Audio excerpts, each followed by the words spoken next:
Hello friend, अब आज से हम लोग एक नए टॉपिक, एक नई शुरुआत करने जा रहे हैं सीटेट एंड स्टेट को लेकर के। सीटेट जो होता है हमारा केंद्र सरकार का, उसमें हमारा 30 मार्क्स का सीडीपी आता है, जिसमें 30 मार्क्स में 15 मार्क्स जो है हमारा पेडागोजी का लगभग होता है और 15 मार्क्स होता है जो हमारा कंटेंट बेसिस पे होता है। तो हम लोग बात करेंगे कि सीडीपी का जो भी 15 मार्क्स पेडागोजी पे आता है वो आखिर उसको कैसे हमें बनाना है, कैसे टैकल करना है, क्योंकि ये जो होता है ये आपका बेसिक थिंकिंग पे होता है कि बच्चे के बारे में आपका थिंकिंग क्या है। तो आज हम लोग वही स्टार्ट करने जा रहे हैं कि पेडागोजी को आखिर सॉल्व कैसे किया जाए, उसमें माइंड सेट अपना कैसे रखा जाए कि हम उसे बेहतर से बेहतर स्कोर कर सकें। क्योंकि कंटेंट में होता है आपको उसमें याद करना होगा या फैक्ट्स को समझना होगा, लेकिन पेडागोजी एक ऐसा सेक्शन है जिसमें आपको बेसिक थिंकिंग को अपना डेवलप करना है। बच्चे के बारे में आपका थिंकिंग कैसा है, बच्चे के बिहेवियर को आप कैसे देखते हैं, ये सारा चीज़ मैटर करता है। और ये सभी से होता है कि कंटेंट तो अच्छा मार्क्स ले आते हैं 15 मार्क्स में उसका, लेकिन ये जो पेडागोजी होता है बहुत कोई अच्छा स्कोर कर पाते हैं बट बहुत कोई अच्छा स्कोर नहीं कर पाते हैं। उसका एक ही कारण होता है कि पेडागोजी को डेली लाइफ से रिलेट नहीं कर पाते, बच्चों के सापेक्ष में सोच नहीं पाते हैं। अगर ये आपको आ गया तो आप पेडागोजी में अच्छा मार्क्स ले पाएंगे। और ये अगर पेडागोजी में आप अच्छा मार्क्स ले लेते हैं तो आपका 25 प्लस अर्थात 30 भी मार्क्स आता है लोगों का और आ सकता है। अगर आप बहुत अच्छा कंसेप्ट रखते हैं बच्चों के प्रति तो आप पेडागोजी में भी अच्छा मार्क्स ले सकते हैं और आप 25, 26, 27 मार्क्स आराम से लेके आ सकते हैं। इसमें बहुत हाई टफ कॉन्सेप्ट याद रखने की, ये समझने की बहुत ज़्यादा ज़रूरत होती नहीं है, बस आपको केंद्र में रखना होता है बच्चे को। अब उसमें क्या होता है, कुछ क्वेश्चन तो 15 क्वेश्चन में आपको कुछ क्वेश्चन मिल जाएंगे जो सिर्फ और सिर्फ आप उसके टैगलाइन से ही आप एलिमिनेट कर देंगे। अब टैगलाइन क्या होता है उसका, अर्थात कुछ सेंटेंस ही देख करके आपको लगेगा कि ये ऑप्शन तो नहीं हो सकता है। तो हम लोग उसी पर आज चर्चा करेंगे कि हम 15 में से वो मार्क्स मैक्सिमम स्कोर कैसे करेंगे। तो उसका स्कोर करने का बहुत अच्छा तरीका होता है जो हम आपके साथ शेयर करेंगे। एक्सपीरियंस जो है हमारा है उस पर हम बात करेंगे कि आखिर कुछ क्वेश्चन, क्योंकि 30 क्वेश्चन है, लगभग 15 क्वेश्चन आपका कंसेप्ट बेसिस है, 15 क्वेश्चन पेडागोजी है। 15 क्वेश्चन में भी आपको 5 क्वेश्चन, लगभग 4 से 5 क्वेश्चन ऐसा होगा जो आप सिर्फ उसे आंसर देख करके ही टिक मार सकते हैं कि ये तो आंसर नहीं होगा। बाकी ऑप्शन एलिमिनेशन बहुत ही मैटर करता है सीटेट पे। आपका ये मैटर नहीं करता है कि आप क्वेश्चन का आंसर देते हैं, आपका ये मैटर जरूर करता है कि आप कौन सा आंसर नहीं होगा उसे कैसे हटाते हैं। क्योंकि यहाँ पे होता है कि बेस्ट चॉइस को सिलेक्ट करना होता है सीटेट का। आप क्वेश्चन अगर सॉल्व कर रहे हैं तो उसमें मैटर करता है आपका कि आप क्वेश्चन को सॉल्व करने से ज़्यादा ये दिमाग में रखिए हमेशा कि कौन सा ऑप्शन को एलिमिनेट करना है। तो हम वही आज बताने वाले हैं आप लोगों को कि कौन सा क्वेश्चन को किस तरह से हमको टैकल करना है। तो आज देखते हैं हम लोग कुछ बात। देखिए, बेसिकली पेडागोजी को सॉल्व करने के लिए 3 फैक्ट्स को ज़्यादा इंपॉर्टेंट लिया जाता है। और वो 3 फैक्ट्स क्या है हमारे नज़र से, तो हम लोग देखेंगे कि एनईपी जो 2020 का है, नेशनल एजुकेशन पॉलिसी, उस पर आपका गहन चिंतन होना चाहिए, उस पर आपका अच्छा पकड़ होना चाहिए, उसको आप बहुत अच्छे से प्रिपेयर कर लीजिए, आप बहुत अच्छा से तैयार कर लीजिए। क्योंकि इसमें जो नेशनल पॉलिसी जो आया है, नेशनल एजुकेशन पॉलिसी 2020 का, उसमें आखिर क्या किया गया है कि बच्चे को बेहतर ज़्यादा से ज़्यादा अपॉर्चुनिटी दिया गया है, उसे बच्चे को हमेशा सुप्रीम पावर माना गया। अर्थात इसमें सॉल्व करने का एक तरीका यही होगा पेडागोजी कि बच्चे को आप सुप्रीम पावर मान के चलिए। अर्थात अगर हमारा टीचर, मैनेजमेंट सभी एक तरफ, अर्थात वो संसद का अगर काम करता है, नियम कानून बनाने वाले काम करते होते हैं, तो बच्चे एक तरफ सुप्रीम कोर्ट के जैसा होता है। अर्थात उसका हर एक बात, हर एक विचार, उसका वैल्यू उन सभी मैनेजमेंट से, जो हमारे टीचर्स हैं, उससे काफ़ी ज़्यादा अहमियत रखता है। और उसी पर बात करता है हमारा नेशनल एजुकेशन पॉलिसी 2020। तो हम लोग इसमें पेडागोजी सॉल्व करने का पहला तरीका हमारा क्या होगा कि बच्चे को हम लोग सुप्रीम कोर्ट समझ के चलेंगे कि उसका डिसीजन, उसका जो भी एक वक्तव्य है, जो भी उसकी बातें हैं, उसको हमको हमेशा प्रायोरिटी पर रखना है, हमेशा अपने उसे एक बेहतर स्थान देना है। अर्थात उससे ऊपर और कुछ नहीं है, बस हमें ये समझ के चलना है हमेशा सॉल्व करने के समय दरमियान। तो हम समझ गए कि नेशनल एजुकेशन पॉलिसी जो हमारा है 2020, उसमें क्या कहता है कि बच्चे को आप उसके जो भी बच्चा है हमारा, उस बच्चे को आप पनिशमेंट नहीं दे सकते हैं, बच्चे को ज़्यादा से ज़्यादा अवसर दीजिए। तो ये सब चीज़ क्या होता है केंद्र बिंदु में रख के हमको सॉल्व करना है क्वेश्चन को। आगे हम बताएंगे आपको कौन कौन से ऑप्शन एलिमिनेट किस वर्ड से करना होता है। अगला हमारा होता है एनसीएफ 2005 नेशनल करिकुलम फ्रेमवर्क 2005 जो है वो कहती है कि बच्चे बाल केंद्रित शिक्षा को अपनाना है। हमें शिक्षा कैसी होनी चाहिए, तो बाल केंद्रित अर्थात बालक ही हमारा केंद्र में हो और बाकी सर्कमफेरेंस में हमारा सारा मैनेजमेंट हो, टीचर्स हो, जो भी सारा, और बीच में बच्चा को रख करके हमें सोचना है उसके विकास और वृद्धि, जो भी विकास है हमारा कैसे डेवलपमेंट करना है, बच्चा कैसे सोचता है, बच्चे को कैसे टैकल करना है, किस समस्या से कैसे उसे हमें निकालना है। तो ये सारा चीज़ हमारा नेशनल करिकुलम फ्रेमवर्क में दिया हुआ है। तो आप इसे बहुत अच्छे से तैयार कर लेंगे। जो आप हमारा एक वीडियो इस पर बन चुका है, आप उसे ज़रूर देख लेना, उससे आपको काफ़ी हेल्प मिल जाएगी। और एक एनसीएफ 2005 है, उस पर मैं एक वीडियो और बना दूँगा। अब बात हो गई पहला स्टेज कि हमको जो भी करना है वो बच्चे को सुप्रीम पावर अर्थात सुप्रीम कोर्ट समझना है, उसका हर एक वक्तव्य को अपने सलाखों पे रखना है, बस यही मान के चलिए। उसका कोई भी बात को गलत नहीं मानना है, गलत नहीं करना है। दूसरा आता है कुछ वर्ड जो होते हैं क्वेश्चन में, वो कुछ पॉजिटिव वर्ड होते हैं, कुछ नेगेटिव वर्ड होते हैं। तो नेगेटिव वर्ड को हमें हटा देना है, वो हमारा कभी आंसर नहीं हो सकता है। तो आप समझ गए कि नेगेटिव वर्ड को हमें क्वेश्चन में हटा देना है, वो ऑप्शन हो ही नहीं सकता है। हमेशा हमें पॉजिटिव आंसर देना है पेडागोजी में। अब नेगेटिव वर्ड कैसा होता है, तो एक पहला तो आप जानिएगा, जो भी क्वेश्चन का आंसर हो उसमें अगर केवल शब्द दिख जाए तो हटा दीजिए, वो आंसर कभी नहीं हो सकता है। जैसे आपको हम लोग जानते हैं कि बच्चे को उसकी मातृभाषा में ही शिक्षा देनी चाहिए। अगर ये शब्द जुड़ जाए कि क्या बच्चों की शिक्षा कैसी होनी चाहिए, बच्चे की शिक्षा उसकी केवल मातृभाषा में होनी चाहिए, ये ऑप्शन गलत मानेंगे। क्यों? क्योंकि केवल जुड़ गया। क्योंकि हम लोग कभी भी एक भाषा पे हमेशा फोकस नहीं करना है, हमें बच्चे को बहुभाषी बनाना है। इसीलिए तो हमारा जो national curriculum national education policy 2020 जो आया है, उसमें क्या किया गया कि आपका मातृभाषा में 5 तक आपका जो भी है उसमें आपका मातृभाषा में एजुकेशन हो, उसके बाद आपका एक संस्कृत हो या इंग्लिश हो उस पर बात करना है, फिर उसके आगे आपको एक फॉरेन लैंग्वेज सीखना है। तो हम लोग क्यों कहीं ना कहीं तो हम लोग एक बहुभाषी की ओर बढ़ रहे हैं। तो हमें जहाँ पर मिल जाए केवल वर्ड, उस ऑप्शन को काट देना है, वो आंसर कभी नहीं हो सकता हमारा। अगला होता है बच्चे को गलतियों को स्वीकार करना है। पहला समझ गए आप लोग। दूसरा क्या होता है, बच्चों की गलतियाँ, बच्चा कुछ भी गलती करता है तो उसे डांटना नहीं है, उसे तिरस्कार नहीं करना है, उसे हमेशा सही मान के चलना है इस संदर्भ में कि बच्चा को सीखने का वो एक स्टेज है। क्योंकि जो गलती करेगा अर्थात गलती करना ही इसका परिचायक है कि बच्चा कुछ कर रहा है नया।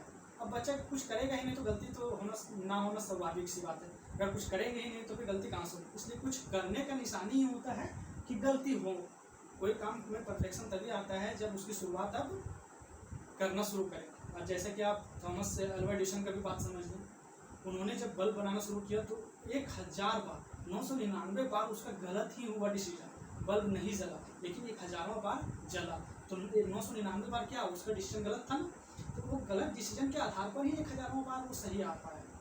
तो गलती करेगा बच्चा, उसे अस्वीकार नहीं, उसे स्वीकार करना है एक शिक्षक को। तो जो भी ऑप्शन में हमें मिल जाएगा कि बच्चे की गलतियों को स्वीकार करना, उसे पॉजिटिव मान के चलना है कि हाँ बच्चे की गलती जो है वो स्वीकार करेंगे क्योंकि बच्चा सीखने के लिए अग्रसर है, हम ये बात मान के चलेंगे। इसलिए ये सब जो होता है हमारा पॉजिटिव होता है, तो हमेशा इसको पॉजिटिव मान के चलना है। दूसरा होता है स्टैंडर्डाइजेशन, मानकीकरण।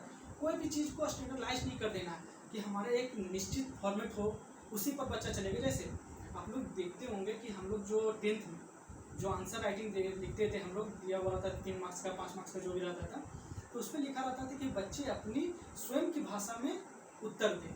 क्यों ऐसे लिखा रहता था? क्योंकि कोई स्टैंडर्ड परिभाषाएं याद करने के लिए प्रोत्साहित नहीं किया जाता है कभी भी, और हमें भी नहीं करना है। क्योंकि हमें हमेशा मानकीकरण स्टैंडर्डाइजेशन को नेगेटिव वर्ड मान के चलना है, किसी एक चीज़ पर फोकस नहीं रहना है। वो शब्द जहाँ मिल जाए हमें उसे काट देना है, वो आंसर हमारा कभी नहीं हो सकता है। तो आप ये भी समझ गए, स्टैंडर्डाइजेशन जहाँ दिख जाए मानकीकरण तो उसे हम नेग्लेक्ट करके चलेंगे, ऑप्शन काट देंगे। तीसरा होता है, चौथा हमारा है एक स्मरण कौशल, अर्थात हम कभी भी बच्चे को रटने के लिए, मेमोराइज करने के लिए प्रोत्साहित नहीं करेंगे, उसे समझाने पर बल देंगे। मैक्सिमम हम उसे समझाने की कोशिश करेंगे, क्योंकि बच्चे को याद करना, उसे रटना, कंठस्थ करना, रिकॉल करना, ये सब नेगेटिव वर्ड होते हैं। ये जो होते थे हमारे समय में हुआ करता था कि आज एक पेज रट के आना है, याद करके आना है, टेंस है तो ये है, वर्ब है, ये सब नहीं। अब वो सारा फॉर्मेट चेंज हो चुका है। अब हमें बच्चे को सिर्फ समझ आधारित शिक्षा देनी है। तो हमारे पास जो भी ऑप्शन दिखेगा पेडागोजी में या अपना कंटेंट में, तो हम इस क्वेश्चन इस जहाँ भी दिख जाए स्मरण अर्थात रोट या मेमोराइजेशन, वो शब्द हमारा नेगेटिव होगा, वो आंसर कभी नहीं होगा। तो हम उसे भी काट के चलेंगे अर्थात नेगेटिव वर्ड मान के चलेंगे। कंठस्थ करने पर, रिकॉल करने पर जो नहीं दिया है हमारे जितने भी डॉक्यूमेंट आए हैं गवर्नमेंट के, तो हमें उन्हीं के आधार सॉल्व करना है इसको, पेडागोजी को। और अगर ये आप इस आधार को अपनाते हैं तो हम आपको गारंटी देते हैं कि आप 15 में 13 क्वेश्चन आराम से इजीली सॉल्व कर पाएंगे इन वर्ड को देख करके। इन वर्ड को आप इतने अच्छे से समझ में अपने ले आइए कि क्वेश्चन में जब भी दिख जाए तो इस वर्ड के आधार पर हम उसे एलिमिनेट कर सकते हैं। अगला क्वेश्चन देखिए, अगला देखिए क्या होता है कि बच्चों को क्लासीफाई नहीं करना है। जिस ऑप्शन में दिख जाए कि बच्चे को उसके IQ लेवल पर, उसके अपीयरेंस लेवल पर, उसके और क्या बोल सकते हैं कि बच्चों को क्लासीफाई कभी नहीं करना, अर्थात उसके IQ लेवल पर कोई तेज है, कोई बहुत स्लो लर्नर है, उसके आधार पर नहीं करेंगे। और इसमें क्लासीफाइड ये वर्ड ही होता है नेगेटिव। ये वर्ड को हमें कभी भी प्रोत्साहित नहीं करना है, किसी भी आंसर नहीं देना है। अगला होता है हमारा बच्चों के विचार को व्यक्त करने की स्वतंत्रता, अर्थात क्लासरूम में बच्चे की डेमोक्रेसी को जिंदा रखना है। अर्थात ये नहीं कि बच्चे को हमेशा बोलते रहना है कि शांत रहो, मतलब कि शांत क्लासरूम रखना ये बहुत अच्छी बात नहीं है। क्योंकि बच्चे जब खाली पीरियड मिलता है तो बच्चे क्या होते हैं, एक दूसरे से बात करता है, एक दूसरे की जानकारी मिलती है, एक दूसरे से घुलने मिलने का समय मिलता है। और इस समय को अगर हम प्रतिबंधित कर दें तो भी बच्चा का अच्छा डेवलपमेंट नहीं हो पाएगा। इसीलिए बच्चे को अवसर देना है हमें उनके विचार को व्यक्त करने का। ये वर्ड जहाँ भी दिखे ये पॉजिटिव वर्ड होता है, अर्थात इसे हम आंसर ले सकते हैं, लेना ही है। तो आप समझ गए कि बच्चे के विचार को कभी भी रेस्ट्रिक्शन नहीं लगाना है कि कभी तुम्हें हल्ला नहीं करना है तो कभी बात नहीं करना है, बात करते देख लिया तो मैं तुम्हें पनिशमेंट दूंगा, ये तो वो सब चीज़ एकदम नेगलेक्ट करके चलना है आपको। कभी भी बच्चे को विचार को व्यक्त करने की मौका मिले तो उसे देना चाहिए। क्योंकि देखिए हमें बहुभाषी बनाना है, क्योंकि एक क्लास में डिफरेंट कल्चर्स के आधार पे आते हैं, कुछ डिफरेंट उनके लैंग्वेज होते हैं, तो ये सब चीज़ आधार क्या होता है, उसे एक दूसरे के साथ शेयर करते बच्चे दूसरे को सीखते हैं, समझते हैं, तो ये अवसर ही है उनका। तो इस पर हमें क्या करना है, बच्चे को प्रोत्साहित करना है, अर्थात शांत माहौल को क्रिएट करने पर जोर नहीं देना है। तो हमारा जहाँ भी मिल जाएगा कि बच्चे के विचार को व्यक्त करने की स्वतंत्रता होनी चाहिए, अर्थात डेमोक्रेटिक वातावरण होना चाहिए, तो ये हमारा पॉजिटिव वर्ड होता है। तो हमें इसे आंसर लेके चलना है। तो समझ गए हम लोग, केवल शब्द हो गया उसे हम लोग काट के चलना है। ये सब चीज़ हमेशा नेगेटिव वर्ड होता है, ये हमारा पॉजिटिव वर्ड होता है, गलतियों को स्वीकार करना बच्चे को। उसके बाद एक आता है तानाशाह डिक्टेटरशिप। ये हमारा NEP में अर्थात नेशनल एजुकेशन पॉलिसी 2020 और NCF 2005 इसमें साफ साफ लिखा गया कि शिक्षक जो होता है एक सुगमकर्ता होता है, ना कि तानाशाह। जैसा कि डिक्टेटरशिप नहीं होना चाहिए एक शिक्षक को, अर्थात निर्देश देने वाला नहीं। कैसा सुने होंगे ना आप लोग, जब देखे भी होंगे क्लास में, क्या देख कि 4 लेफ्ट जाओ, 4 राइट जाओ, 3 मेरे पीछे आओ, तो ये क्या डिक्टेटरशिप होता है। पीछे में तो अक्सर देखे होंगे ना, तानाशाही ही होते हैं। लेकिन नहीं, अब हमें उसे क्या करना है, एक सुगमकर्ता के रूप, अर्थात शिक्षक को एक सुगमकर्ता, अर्थात जो जानकारी है उसे नॉलेज में बदलने वाला होना चाहिए शिक्षक। अर्थात उसके साथ हमेशा मतलब कि एक दोस्ताना मित्रतापूर्ण व्यवहार होना चाहिए, फैसिलिटेटर होना चाहिए ज्ञान को लेकर के, अर्थात जानकारी को उसे ज्ञान में बदलने वाला टीचर होना चाहिए। एक सुगमकर्ता के रूप में माना है NCF हमारे 2005। तो हम लोग कभी भी तानाशाह वर्ड देखेंगे तो ये हमारा नेगेटिव वर्ड होता है, अर्थात डिक्टेटरशिप को कभी भी हम लोग पॉजिटिव वर्ड नहीं मान सकते हैं, इसलिए हम लोग नेगेटिव मानेंगे और ऑप्शन में एलिमिनेट करेंगे। जेंडर वाइज कभी भी हमें ये दिख जाए कि एक शिक्षक कक्षा में लड़कियों की तुलना में लड़कों से ज़्यादा प्रश्न करते हैं, तो ये क्या होता है, एक जेंडर बायस है। अर्थात ये हम बच्चों और बच्चियों में दोनों में अंतर कर रहे हैं कि बच्चियां कमज़ोर होती है, बच्चियां से ज़्यादा क्वेश्चन नहीं करते हैं शिक्षक। तो ये सब हमारा जहाँ भी ऑप्शन मिल जाए जेंडर बायस का, अर्थात भेदभाव लड़का लड़की में, तो हमें उसे नेगेटिव वर्ड मानना है, उसको कभी भी आंसर लेके नहीं देना है। तो हम लोग इस तरह का जहाँ भी मिले उसे हम लोग क्या करेंगे, नेगेटिव वर्ड मान के ख़त्म करेंगे, वो ऑप्शन एलिमिनेट कर देंगे। अगला होता है कक्षा में अनुशासन। देखिए हम लोग इसमें ही बता चुके हैं आपको कि कक्षा में बार बार अनुशासन ठीक नहीं। अनुशासन हमेशा सही नहीं होता है, अनुशासन होनी चाहिए बट हमेशा नहीं। बच्चे को मौका दो, घुलने मिलने का मौका दो, बातें करने का मौका दो थोड़ा सा। इसी में तो बच्चे क्या है 8 घंटे आते हैं लगातार, आप पीरियड लगा देते हैं बच्चे को। मान लेते हैं अभी मैथ हुआ, फिर हिंदी का लगा दिया, फिर SST का लगा दिया, साइंस का लगा दिया, लगातार क्लास होगा तो क्या बच्चे को मौका मिलेगा? वो हमेशा बोरिंग फील करेगा। इसीलिए हमें हमेशा उसे मौका देना चाहिए, एक दूसरे से घुलने मिलने का, बातें करने का, अपने विचार को व्यक्त करने का। तो हमें कभी भी अनुशासन को प्रोत्साहित नहीं करना है, ये नेगेटिव वर्ड होता है। तो ये भी हमें ऑप्शन में दिखे तो हटा के चलना है, काट देना है। अगला हम लोग समझ चुके हैं कि कुछ ये नेगेटिव वर्ड होते हैं जो आपको हमेशा ऑप्शन में एलिमिनेट करने में सहायता करेगा। तो ये समझ गए। आपको नेशनल जो हमारे पॉलिसी जितने भी आए हैं उसको आपको ध्यान में रखना है।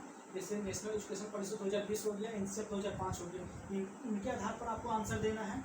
ये वर्ड जहाँ दिख जाए वहाँ आपको एलिमिनेट करना है ऑप्शन को। अगला होता है प्रीवियस ईयर्स का क्वेश्चन। प्रीवियस ईयर्स का आप क्वेश्चन लगाइए। पेडागोजी को अगर अच्छा करना है तो आपको पेडागोजी अच्छा तभी होगी जब आप प्रीवियस ईयर्स अर्थात उसके जो एग्जामिनर है उसका साइकोलॉजी को आपको समझना है। अगर आप उसके साइकोलॉजी को समझ पाएँ तो आपका एक बहुत अच्छा आधार होता है। इसी के आधार पर आप समझ पाएंगे प्रीवियस ईयर्स क्वेश्चन किस प्रकार का क्वेश्चन करता है। तो आपका अगला थर्ड स्टेप क्या होगा कि प्रीवियस ईयर क्वेश्चन को आप प्रैक्टिस करें। आप इसमें से देख लिए कि ये पेडागोजी को आपको बहुत हाईटेक कॉन्सेप्ट के साथ या बहुत ज़्यादा क्लास लेने की ज़रूरत नहीं होती है। बस आपका माइंड को डेवलप करना है बच्चे के अनुसार, बच्चे को केंद्र में रख के। हमने पहले ही बात बताया कि बच्चे को हमेशा सुप्रीम कोर्ट मान के चलना है, उसकी गलतियों को, उसके विचार को हमेशा सुप्रीम पावर मानना है, अर्थात उसके कभी भी बातों को नेगलेक्ट करके नहीं, हमें प्रोत्साहित करके चलना है। तो हम लोग ये समझ गए प्रीवियस क्वेश्चन। एक बार आ गया था क्वेश्चन कि EVS का अध्ययन का उद्देश्य नहीं है। तो उद्देश्य कौन सा EVS का नहीं है, उसमें एक वर्ड आया था कि पाठ्य पुस्तक की परिभाषाएं प्रदान करने के लिए प्रोत्साहित करना चाहिए। बिल्कुल गलत, यही ऑप्शन जो है गलत होगा। क्यों होगा? क्योंकि हमें कभी भी परिभाषाएं रखने के लिए परिभाषा पर कभी भी जोर नहीं देना है। ये हमें परिभाषा पर जोर नहीं देना है, उसकी खुद की भाषा हो। हमारा पहला ही लाइन था कि बच्चे को आंसर जो होता है उसकी खुद की भाषा में देने के लिए कहा जाता है, कभी भी परिभाषा रटने को बल नहीं देना है। तो परिभाषाएं या प्लान करना मतलब क्या हुआ कि उसका एक निश्चित फॉर्मेट है, ये स्टैंडर्डाइजेशन कर दिया, मानकीकरण कर दिया कि बस इसका उत्तर यही होगा। 3 डेट में आपने देखा होगा कि एक चतुर होता है, उसको मशीन का एक डेफिनेशन देने के लिए कहा जाता है, तो उसने बहुत लंबा चौड़ा किताबी लैंग्वेज में भाषण दे दिया। तो क्या उसे हम अच्छा मानेंगे? या आमिर खान जो दिया था कि मशीन वो होता है जो लोगों के काम को आसान कर दे, ये हुआ उसकी खुद की भाषा। तो हमेशा हमें उसी तरह की बातों को लेकर चलना है आगे, ना कि रटन या परिभाषाएं बातों को लेकर नहीं चलना है, वो नेगेटिव वर्ड होता है। तो हमारा ये क्वेश्चन भी आया था कि EVS अध्ययन का उद्देश्य नहीं है, तो ये ही नहीं है कि परिभाषाएं प्रदान नहीं करना है, उनकी खुद की भाषा होनी चाहिए बच्चे को। तो आप लोगों ने देखा कि हम लोग ने CDP का पेडागोजी जो होता है 15 मार्क्स कैसे हम लोगों को बनाना है, कैसे टैकल करना है, माइंडसेट कैसे रखना है। तो हमेशा हम लोग को बच्चे को सुप्रीम रखना है, बाल केंद्रित रखना है, अर्थात बच्चे को केंद्र में रख के क्वेश्चन का आंसर देना है। दूसरी बात, जितने भी नेशनल डॉक्यूमेंट है जो सरकार के गवर्नमेंट का एजुकेशन मिनिस्ट्री का, उस चीज़ को हमें अच्छे से फॉलो करना है, उसे अच्छे से पढ़ना है। एक इस पर वीडियो बन चुका है, इस पर मैं बना दूंगा NCF पर। और नेगेटिव वर्ड मैंने बता दिया जो ऑप्शन में दिखे और आप उसे काट के चले। अब आता है कि पेडागोजी इतनी आसान है कि आप एक क्वेश्चन तो उसका आपको ऑप्शन एलिमिनेट कर सकते हैं पॉजिटिव नेगेटिव वर्ड से। अगला होता है कि कौन सा आंसर, 3 आंसर अगर बच गया आपका, तो उसमें भी आपको बेस्ट चॉइस, अर्थात आप कभी भी एक लाइन पढ़ करके उसका आंसर नहीं देना है। आपका CDP में कोई भी एक लाइन पढ़ लिए और वो आपको अच्छा लगे कि हाँ यही आंसर है, तो ऐसा गलती कभी मत करना, क्योंकि आपको 4 ऑप्शन में बेस्ट ऑप्शन को चुनना होता है। ऑप्शन दोनों ही सही हो सकते हैं, लेकिन बेस्ट उसमें कौन है, आंसर वो होता है। इसलिए आपको 4 ऑप्शन पढ़ने की आदत होनी चाहिए। तो ये भी समझ गए कि आपको क्या करना है कि पॉजिटिव नेगेटिव वर्ड से जो आप क्वेश्चन को एलिमिनेट कर सकते हैं, अर्थात आंसर को एक प्रीवियस क्वेश्चन के आधार पर। अब बात रह गई कि पेडागोजी जो है, अब नेक्स्ट जो कल अर्थात 10 अक्टूबर होगा, तो हम लोग 10 अक्टूबर से CDP का कंटेंट के साथ पेडागोजी दोनों को मैं लेकर चलूँगा, और ये मैं पूरा आपका एग्ज़ाम तक तैयारी करवाऊँगा CDP का। इसमें पेडागोजी भी अच्छे से कवर करवाऊँगा और जो कंटेंट होता है उसका वो भी कंप्लीट कराऊँगा। तो आप लोगों को हमारे चैनल के साथ टेस्ट एग्जाम लाइव के साथ जुड़े रहना है, ताकि आपको बेहतर से बेहतर कंटेंट दिया जाए, समझाया जाए चीज़ों को, ना कि रटाया जाए। आप यहाँ भी देख चुके होंगे कि कि बहुत सारी चीज़ को रटने पर बल देते हैं। यूट्यूब में आप देखते होंगे कि आपको लंबे लंबे 60-80 क्लास देखने को मिला है और आप पढ़ते रहिए और फिर समझते रहिए। वैसा हम बिल्कुल भी नहीं करेंगे, आपको समझाने पर जोर देंगे। और अगर आपको 30 में 30, 28, 29, 30 अगर मार्क्स लाना है तो आपको खुद का माइंडसेट को डेवलप करना है, और ये मैं बेहतर तरीके से करा सकता हूँ आपको। और इसके लिए मैं 45 क्लास लूँगा, मात्र 45 क्लास में मैं आपको पूरा CDP करवाऊँगा, जिसमें 30 डेज जो होगा हमारा कॉन्सेप्ट बेसिस पे होगा लगभग, और 15 दिन हमारा कॉन्सेप्ट होगा जो पेडागोजी पे होगा। क्वेश्चन के साथ मैं करवाते जाऊँगा, आपको हम इतने अच्छे से तैयार कर देंगे कि आप खुद कहेंगे कि नहीं अब हमारा स्कोर इसमें अच्छा होने लगा है, क्योंकि अब ये 3 चीज़ कर ली है हमारे साथ मिलकर, ये मैं करवा दूँगा। अगला होता है कि आपका जब एग्ज़ाम डेट आ जाए उससे लगभग 1 महीना, तो आपको लगभग टाइम तो देता ही है, तो फॉर्म भर लिए उसके बाद आपको प्रैक्टिस, क्योंकि 2.5 घंटे का एग्ज़ाम होता है, तो 2.5 घंटे बैठने की आदत होनी चाहिए आपके पास, तो वो आपको खुद से प्रिपेयर करना है बहुत अच्छे से। बाकी मैं यहाँ करवा दूंगा और इस बेसिस पे आपका मार्क्स बहुत अच्छे से आ जाएगा, ये आप हमारे ऊपर भरोसा रख सकते हैं। और मैं इसको पूरा कोशिश करूँगा कि मैं आपको एग्ज़ाम तक ये 45 डे में आपका CDP कंप्लीट करवा दूँ। तो आज का हम लेक्चर यहीं समाप्त करेंगे, और जितनी भी बात बताएं उसको अगर आप अपने जहन में उतार कर चलते हैं तो आप निश्चित मान के चलिए कि आप 30 में 28-29 मार्क्स आराम से ले सकेंगे। तो थैंक यू, आप अपना साथ बनाए रखें, लाइक शेयर और सब्सक्राइब तो आप करना ही चाहिए अगर वीडियो अच्छा लगे तो। बाकी थैंक यू।